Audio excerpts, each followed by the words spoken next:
Bom dia, boa tarde, boa noite, meu aluno, minha aluna, porque eu não sei que hora você vai estar vendo esse vídeo, então bom dia, boa tarde ou boa noite, tanto faz. E mais uma vez eu quero dizer que é uma alegria muito grande, uma satisfação muito grande para mim estar junto com você através desse vídeo, para nós aprendermos um pouquinho mais de história, aprendermos mais sobre atualidades, de coisas que nos cercam nesse período onde a gente se sente tão inseguro, um período que nós não sabemos o que vai ser, né, o que virá, mas tentar acalmar o nosso coração, focar no nosso presente e pensar que o futuro vai vir e vai ser melhor do que o presente que nós estamos, e nós vamos aprender muito mais, não só história, mas também como outras coisas da nossa vivência pessoal, porque todas as coisas que nós passamos, nós tiramos um aprendizado. Então, meninos, eu daqui e você daí, nós vamos então prosseguir com o nosso conteúdo das aulas de história, e hoje nós vamos dar uma pausinha na história mundial que nós tínhamos visto. Primeira Guerra Mundial, nós vimos depois a crise de 1929, então nós damos uma paradinha aí das nossas últimas lives que nós vimos, damos uma paradinha e vamos dar prosseguimento então agora, só que a história nacional, a história do Brasil, o governo de um homem que para alguns historiadores ele foi muito mal, foi muito ruim, foi um ditador, mas para muitos foi um bom governante, para mim especificamente eu acho que foi um bom governante, né, que é o senhor Getúlio Vargas, tão conhecido como Getúlio Vargas. Então nós vamos ver, meninos, o que foi esse governo dele, quando começou, o que teve, o que passou, várias coisas, vários fatores nós temos e que nós vamos ver nessa aula de hoje. Então pega papel e caneta, tá? Todas as dúvidas anotem e mandem e entrem em contato com o professor. Governo de Getúlio Vargas e Revolução de 1930. Professor, o que foi isso, Revolução de 1930? Antes de nós falarmos de todas as partes, todo o período que Getúlio Vargas ficou no poder, que foi um período de 15 anos, esses 15 anos dele no poder foi dividido em 3 períodos, né? Governo provisório, que foi de 1930 a 1934, governo constitucionalista, que foi de 34 a 37, e um período chamado Estado Novo, onde alguns vão dizer que foi uma ditadura, né? Mas chamado de Estado Novo, no período de 37 a 1945, quando Getúlio vai sair. Só que tem um detalhe, ele não vai sair morto, não é agora, tá? Então nós temos 3 fases do governo de Getúlio Vargas, num período de 15 anos, porém nós vamos ver um pouquinho o que aconteceu antes para começar esse governo desse cara maravilhoso, bonito, um presidente muito importante na história do Brasil, tá? O governo dele, na verdade, teve começo, ou na verdade começou, né, através da Revolução de 1930, tá? E Revolução de 1930, nós vamos ter que voltar um pouquinho nas aulas do começo do ano sobre República Velha para nós chegarmos nessa revolução. Por que Revolução de 1930 e o que causou essa revolução, professor?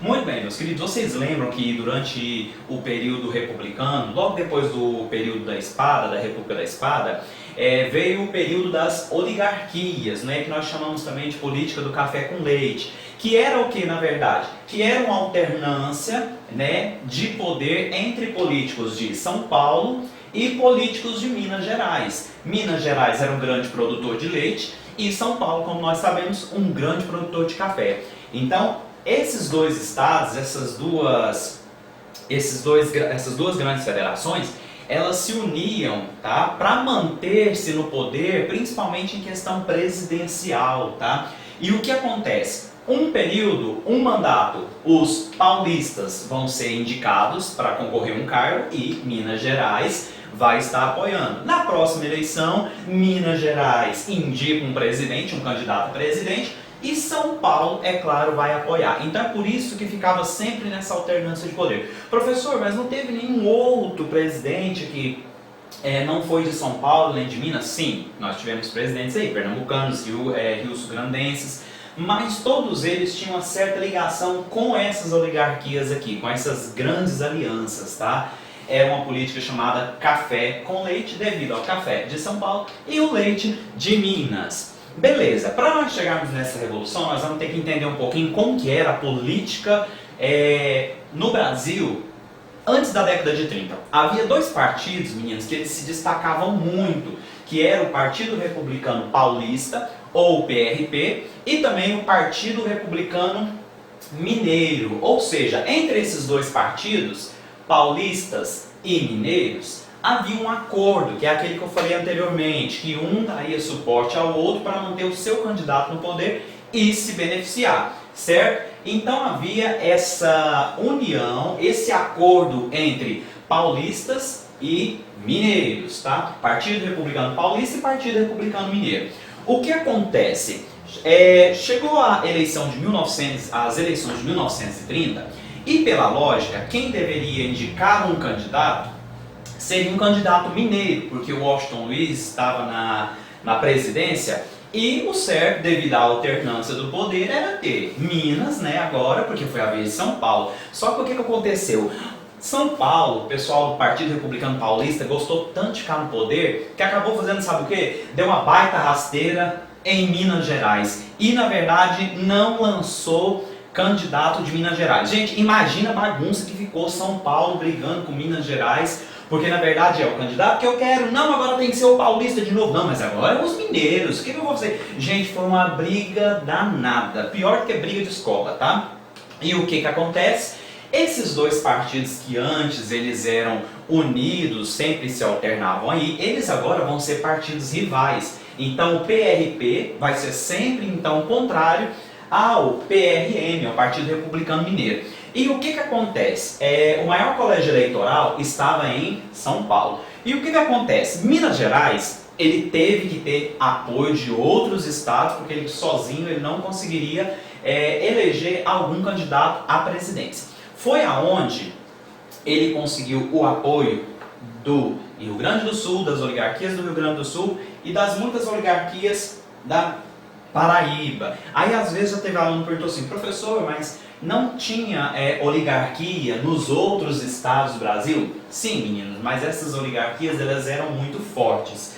E a partir do momento que Minas Gerais for buscar algum tipo de apoio, eles vão conseguir esse apoio e agora não vai mais ser chamado de Partido Republicano Mineiro. Agora, com a união do Rio Grande do Sul e com da Paraíba, agora o Partido Republicano Mineiro passa a se chamar Aliança Liberal. Então agora o negócio tá bom mesmo. Por quê? Vai ser o Partido Republicano Paulista versus a Aliança Liberal, que eram os mineiros, os rio-sul-grandenses, paraibanos e uma outra maioria aí de grandes oligarquias que tinham a intenção de ficar no poder. Beleza, chega as eleições de 1930 e o que acontece? O Partido Republicano Paulista indica Júlio Prestes para concorrer às eleições. E o antigo Partido Republicano Mineiro, que agora ele se chama Aliança Liberal, né? Os gremistas aí, né? O pessoal aí mais de Baixo do Sul, né? Com o Atlético Mineiro, né? O que acontece? Eles vão lançar, Minas e Rio Grande do Sul, eles vão lançar um candidato, a Aliança Liberal, na verdade, vai lançar um candidato e esse candidato vai ser Getúlio Vargas, o grande homem. Professor, e como que foi que se deu essa eleição? Meninos, a eleição de 1º de março de 1930, entre Júlio Prestes e Getúlio Vargas, acabou sendo eleito para presidente do Brasil o paulista Júlio Prestes, que na época era apoiado pelo então presidente Washington Luiz. Porém, os políticos da Aliança Liberal, eles não vão ficar assim de boa, perdemos a eleição, não, vamos para casa, gente, vamos tomar um café, vamos relaxar, vamos fazer um churrasco, né? Não, eles não vão aceitar essa derrota assim não. Agora nós vamos dar uma paradinha, já que você entendeu o porquê dessa briga, o porquê dessa aliança que foi quebrada, o porquê de um novo partido. Agora nós vamos lembrar, na verdade, como que estava o cenário no Brasil. Nesse período aí, na década de 20, vale lembrar que os Estados Unidos ele cresce depois da Primeira Guerra Mundial, lembra? Ele cresce depois da Primeira Guerra Mundial, ele participa no finalzinho e tem um crescimento econômico muito grande. E esse crescimento econômico, no final da década de 20, aproximadamente da década de 30, ele vai sofrer em 1929 aquela crise da Bolsa de Valores de Nova York, onde os Estados Unidos vai ter uma crise econômica muito grande. E essa crise econômica nos Estados Unidos, na verdade, vai acabar prejudicando o Brasil. Por quê, professor? Porque, na verdade, o Brasil, a base econômica do Brasil era agricultura e pecuária. E o produto principal do Brasil na época era o café. Os Estados Unidos eram o que mais comprava café do Brasil na época. E o que acontece? O Brasil foi muito prejudicado com isso daí. Então, esse período de 1928, 29, 30, 31 vai ser um momento de grande conturbação. Por quê? A economia do Brasil vai ser afetada nesse período aí, nesse periodinho dessa revolução e dessa briga entre esses partidos aí. Enquanto lá fora estava tendo a crise e aqui o Brasil um grande produtor de café, vale também lembrar que teve um movimento da República Velha chamado de tenentismo na década de 20. Eu não sei se vocês, alunos, lembram aí sobre esse movimento que nós vimos, que foi um movimento feito por tenentes, e esse movimento feito por tenentes, né, eles queriam o que na verdade? Na verdade eles queriam, resumidamente para nós lembrarmos, era poder participar da política novamente, porque lá atrás teve dois grandes generais, marechais que tomaram conta do Brasil, que foi Marechal Deodoro da Fonseca e Floriano Peixoto. Um dos intuitos deles era participar de novo da política de forma ficando no poder, digamos assim, combater as oligarquias que na verdade já estavam bem corrompidos na época, introduzir o voto secreto, a participação da mulher, um maior envolvimento do Estado na questão educacional. Era o que os tenentes faziam e pregavam em seus quartéis até quando Getúlio Vargas chegar no poder. Outro problema, e aqui também tinha o Coluna Prestes, tá? Não sei se vocês lembram, Coluna Prestes, o pessoal que saiu andando no interior do Brasil falando mal dos presidentes. E isso começa a fazer o quê? O Brasil começa a ficar alertado, porque na época não tinha WhatsApp nem Facebook, gente. Então, convenhamos, na época tinha que ser ou pelo rádio, ou por jornal, ou por alguma boca. Então, esse movimento tenentista e o movimento de Coluna Prestes foi muito importante para ajudar Getúlio Vargas e para mexer nesse período aí e participar dessa Revolução de 1930. Enquanto estavam brigando no poder, tá? Os paulistas e mineiros, enquanto teve aí também o problema das eleições, que Getúlio Vargas perdeu, além da crise do lado de fora do Brasil, a crise externa do Brasil, desculpa, o que vai acontecer?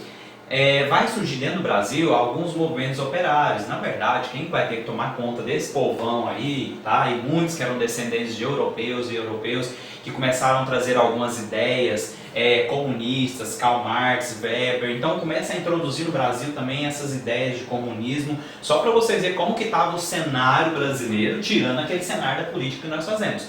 E quem na verdade teria que tomar conta de tudo isso seria presidentes e governadores, porque nessa época não tinha sindicato, né, dos presidentes, sindicatos metalúrgicos, sindicato daquilo ou daquilo outro. Então, nós temos aqui algumas coisas: crise de 1929, crise, revoltas internas, tá? Protestos de operário. E enquanto isso, o senhor Washington Luiz estava de boa, tranquilo.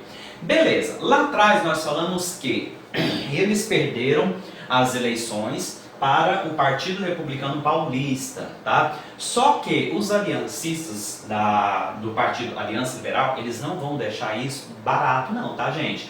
Relaxa aí que vem problema pela frente. Eles ainda vão querer lutar para tomar o poder.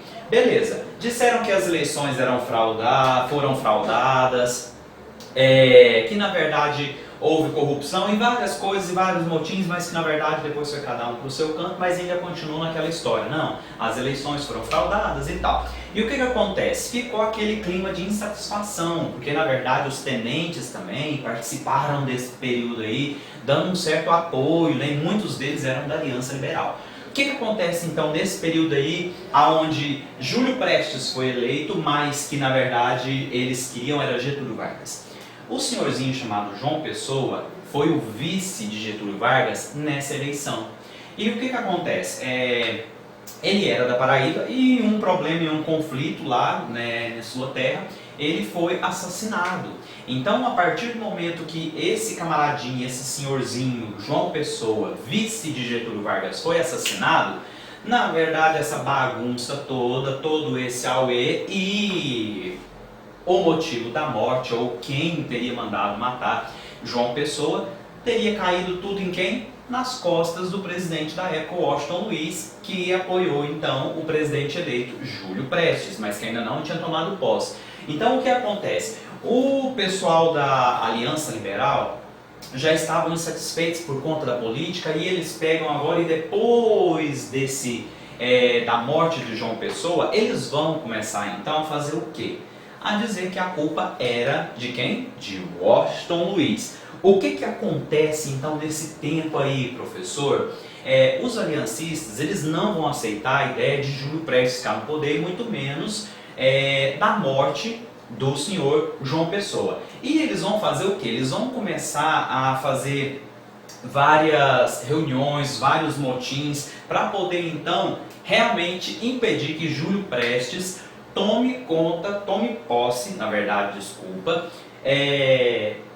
da cadeira presidencial no Brasil. Então eles começam a buscar apoio com vários militares que estavam naquele movimento tenentista, que eram contra as oligarquias. Tudo isso para quê? Para tirar o Washington Luiz do poder e impedir que o Júlio Prestes tomasse posse da presidência. Muito bem, beleza. No Nordeste nós tivemos problemas, onde eles começaram a divulgar e questionar coisas do governo e começar a atacar do mesmo jeito que nós temos hoje, tá, gente? É a mesma coisa, não mudou praticamente nada, só os personagens. Começaram então a se organizar em tropas com um intuito: vamos para o Rio de Janeiro e vamos impedir que esse camarada tome posse, tá? Então Getúlio Vargas não diretamente ele vai e convoca todos os militares, mas dentro da Aliança Liberal haviam muitos militares. Tá? Getúlio Vargas então vai se aproveitar desse momento aí, eles vão em direção a essas tropas, se organizam tanto no Rio Grande do Sul, quanto no Nordeste, quanto no Sudeste, e eles vão marchar então para a capital do Brasil, que na época era Rio de Janeiro, para tirar o Washington Luiz do poder e impedir que Júlio Prestes tome posse da presidência do Brasil. Na verdade eles conseguem fazer isso e no dia 24 de outubro, tá? As Forças Armadas conseguem então tirar o Washington Luiz do poder, literalmente, que ainda não tinha acabado seu mandato, e fazendo assim com que ele não desse continuidade ao seu mandato, claro, né? E fazendo assim, dando a segurança que teria outro presidente ali, mas que na verdade não seria o Júlio Prestes, tá? Então Getúlio Vargas, por enquanto, está um pouco oculto na história, mas é claro que esses militares, os que assumiam essa frente de batalha, os que apoiaram, né, Getúlio Vargas, é claro que eles estavam em contato com Getúlio Vargas, não assim Getúlio Vargas organizando, vamos gente, derruba tudo, mas eles estavam sim com um certo contato com Getúlio Vargas porque eram contra esse prefeito. Então o que acontece? Em 24 de outubro de 1930, ele sai do poder realmente mesmo, tá? E se organiza uma junta militar para poder tomar conta do Brasil, tá? Durante alguns dias. Esses militares são esses senhorzinhos aqui, tá? General Traz Fragoso, General João de Deus, desculpa, e o Almirante José Isaías. Eles tomaram conta da presidência do Brasil porque foi um auê muito grande. Imagina só, gente, os militares pressionam para tirar um presidente, mas esse presidente é ligado em um partido, com certeza houve manifestação em mais de uma cidade por conta dessa deposição, então foi uma coisa muito louca. O que acontece então? Essa junta militar teve o objetivo de fazer o quê? De controlar esse período aí, e no dia 3 de novembro de 1930, dar posse a Getúlio Vargas, ou seja, abrir caminho para que o presidente que havia perdido as eleições agora tome posse, tá? Então a Revolução de 1930 ela foi essencial para a chegada de Getúlio Vargas, e como a gente pode ver, muitas fotos você vai ver na internet, que sempre Getúlio Vargas vai estar acompanhado de militar, tá? Então não se esqueça, por conta do movimento tenentista, muitos membros da Aliança Liberal também faziam parte das Forças Armadas. Então tudo isso aí colaborou e foi abrir caminho para que Getúlio Vargas tomasse posse. Então agora ele toma posse em novembro de 1930, tá? Através de um golpe. Todo esse movimento aqui foi chamado de Revolução de 1930. Então nesse vídeo de hoje nós tratamos o quê? Como que estava a política, o cenário nacional mundial e como Getúlio Vargas chega no poder então. Tá? Então ele de perdedor, ele acaba sendo agora o presidente do Brasil. Ele vai ficar por um período aí que nós vimos de 15 anos, lá no começo da aula nós falamos, lembra? 15 anos. E vai começar então o governo provisório, que vai ser 3 fases do governo dele. Tá? Um governo provisório, que como o nome já diz, vai ser provisório até que tudo se acalme. Então, gente, não foi simplesmente um chega lá, tira o Washington Luiz. Não, gente, houve muito motim, houve manifestação, foi tudo assim muito doido, digamos assim, né? Então o que acontece? Em 3 de novembro de 1930, Getúlio Vargas toma posse e dá início ao governo provisório, ao seu governo que vai durar 15 anos. Nós temos aí uma sequência de 3 vídeos que vai ser agora o governo provisório e os outros governos de Getúlio Vargas, então fique ligado. E todos os nossos vídeos, né, aqui são os mesmos vídeos que nós tratamos nas nossas lives, tá bom? Conto com a sua participação na próxima. Foi bom ter você aqui e conhecermos mais uma parte da nossa história de um presidente que entrou através de um golpe, né? Mas nós vamos ver se ele foi bom ou não para a história do Brasil, tá? Um beijo no coração de vocês e até o próximo vídeo. Tchau!